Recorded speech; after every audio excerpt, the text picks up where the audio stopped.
ನಮಸ್ಕಾರ, ನೀವು ನೋಡ್ತಾ ಇದ್ದೀರಾ ನ್ಯೂಸ್ ಫಸ್ಟ್. ರಾಮನೂರಿನ ರಾಜವೈಭವ ಮೆಗಾ ಕವರೇಜ್ಗೆ ಸ್ವಾಗತ. ನಾನು ವಿದ್ಯಶ್ರೀ.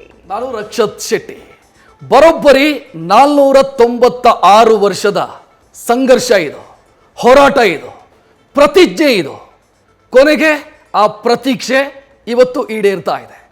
ರಾಮನನ್ನ ಕಣ್ತುಂಬಿಸಿಕೊಳ್ಳಬೇಕು ಅಂತ ತಲೆಮಾರುಗಳು ಉರುಳಿ ಹೋಗಿದ್ದಾವೆ, ತಲೆಮಾರುಗಳು ಕಾಯ್ತಾ ಇತ್ತು. ಈ 496 ವರ್ಷದ ಅವಧಿಯಲ್ಲಿ ಎಷ್ಟು ಮಂದಿ ರಾಮನನ್ನ ಕಣ್ತುಂಬಿಸಿಕೊಳ್ಳೋದಕ್ಕಾಗಲಿಲ್ವಲ್ಲ ಅಂತ ತಮ್ಮ ಕೊನೆಯ ಕಾಲವನ್ನು ಕಳೆದಿರಬಹುದು. ಇವತ್ತು ನಾವೆಲ್ಲರೂ ಕೂಡ ಐತಿಹಾಸಿಕ ಧಾರ್ಮಿಕ ಕ್ಷಣಕ್ಕೆ ಸಾಕ್ಷಿಯಾಗ್ತಾ ಇದ್ದೀವಿ. ಈ ಕ್ಷಣಕ್ಕಾಗಿ ಕಾಯ್ತಾ ಇದ್ದಿದ್ದು ಸಾರ್ಥಕ ಆಯಿತು ಅನ್ನುವಂಥ ಭಾವನೆ ಎಲ್ಲರನ್ನ ಕೂಡ ಕಾಡ್ತಾ ಇದೆ. ಕಾರಣ, ರಾಮ ಈ ದೇಶದ ಆದರ್ಶ, ರಾಮ ಈ ದೇಶದ ಸಾಂಸ್ಕೃತಿಕ ರಾಯಭಾರಿ, ರಾಮ ಈ ದೇಶದ ಮರ್ಯಾದೆಯ ಪ್ರತೀಕ.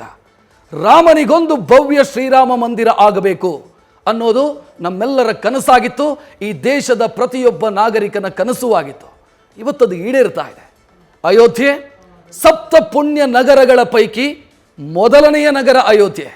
ಆ ಅಯೋಧ್ಯೆ ಇವತ್ತು ಮಧುವಣಗಿತ್ತಿಯಂತೆ ಸಜ್ಜಾಗಿ ನಿಂತಿದೆ.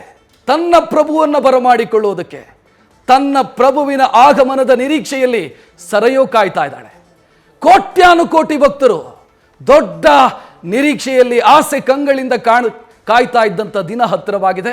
ಆ ದಿನ ಅಥವಾ ಆ ಕ್ಷಣ ಇನ್ನೇನೋ ಸ್ವಲ್ಪ ಹೊತ್ತು ಪ್ರಭು ಶ್ರೀರಾಮಚಂದ್ರ ವಿರಾಜಮಾನವಾಗೋದಕ್ಕೆ ನಾವೆಲ್ಲರೂ ಎಷ್ಟು ಪುಳಕದಿಂದ ಉತ್ಸುಕತೆಯಿಂದ ಕಾಯ್ತಾ ಇದ್ದೀವಿ ಅನ್ನೋದು ಒಂದು ಕಡೆಯಾದರೆ, ಅದಕ್ಕೆ ಬೇಕಾದಂಥ ಸಿದ್ಧತೆ ಮತ್ತೊಂದು ಕಡೆ. ಇಡೀ ದೇಶದಾದ್ಯಂತ ಸಂಭ್ರಮದ ವಾತಾವರಣ ಇದೆ. ಈ ದೇಶದಾದ್ಯಂತ ರಾಮ ಜಪ ಕೇಳಿ ಬರ್ತಾ ಇದೆ. ಇದೆಲ್ಲದರ ಡೀಟೇಲನ್ನು ನಿಮ್ಮ ಮುಂದೆ ಒಂದೊಂದಾಗಿ ಇಡ್ತಾ ಹೋಗ್ತೀವಿ. ಅಯೋಧ್ಯೆಯಿಂದ ಹಿಡಿದು ನಮ್ಮ ಕನ್ಯಾಕುಮಾರಿಯವರೆಗೂ ಕೂಡ ಯಾವ ರೀತಿ ಸಂಭ್ರಮ ಇದೆ, ರಾಮನನ್ನು ಬರಮಾಡಿಕೊಳ್ಳೋದಕ್ಕಾಗ್ತಾ ಇರುವಂಥ ಸಿದ್ಧತೆಗಳೇನು, ಅದಕ್ಕೆ ಜನ ಇಟ್ಕೊಂಡಿರುವಂಥ ನಿರೀಕ್ಷೆಗಳೇನು, ಎಲ್ಲದರ ಡೀಟೇಲ್ ನಿಮ್ಮ ಮುಂದೆ ಒಂದೊಂದಾಗಿ ಇಡ್ತಾ ಹೋಗ್ತೀವಿ. ಒಂದು ಅಪ್ಡೇಟು ಕೂಡ ಮಿಸ್ ಆಗದ ರೀತಿಯಲ್ಲಿ. ಸೊ ಆ ಡೀಟೇಲ್ ನೋಡ್ತಾ ಹೋಗೋಣ. ಆದರೆ ಅದಕ್ಕಿಂತ ಮೊದಲು ಈ ಕ್ಷಣದ ಹೆಡ್ಲೈನ್ಸ್. ರಾಮನ ಊರಿನಲ್ಲಿ ಮರುಕಳಿಸಿದ ರಾಜವೈಭವ. ರಾಮಲಲ್ಲ ಪ್ರಾಣ ಪ್ರತಿಷ್ಠಾಪನೆಗೆ ಕೆಲವು ಗಂಟೆಗಳಷ್ಟೇ ಬಾಕಿ. ಮಧ್ಯಾಹ್ನ 12:29 ಪ್ರಾಣ ಪ್ರತಿಷ್ಠಾ ಕಾರ್ಯ ನೆರವೇರ್ತಾ ಇದೆ.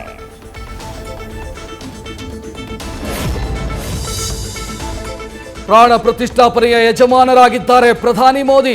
ಕಳೆದ 11 ದಿನಗಳಿಂದ ಅನುಷ್ಠಾನ. ಇವತ್ತು ಧಾರ್ಮಿಕ ವಿಧಿವಿಧಾನಗಳಲ್ಲಿ ಭಾಗಿಯಾಗಲಿದ್ದಾರೆ. ನಮೋ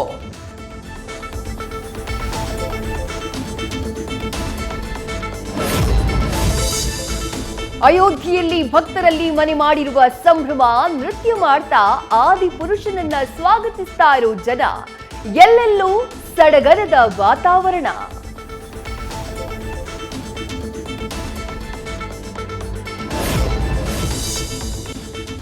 ತ್ರೇತಾಯುಗ ಮಾತ್ರ ಅಲ್ಲ, ಈಗಲೂ ರಾಮನ ಪಟ್ಟಾಭಿಷೇಕಕ್ಕೆ ಪುಷ್ಪವೃಷ್ಟಿ. ಆಕಾಶದಿಂದ ಪುಷ್ಪವೃಷ್ಟಿ ಮಾಡಲಿದೆ ಹೆಲಿಕಾಪ್ಟರ್ಗಳು. ಬೆಳಗ್ಗೆಯೇ ಭಾರತೀಯ ವಾಯುಸೇನೆಯಿಂದ ಹೂಮಳೆಯ ರಿಹರ್ಸಲ್.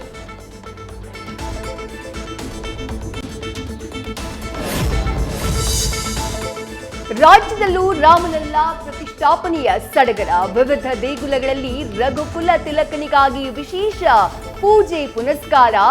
ರಾಮನಾಮ ಪಠಣ ಜಪಗಳಲ್ಲಿ ತೊಡಗಿರುವ ಭಕ್ತರು.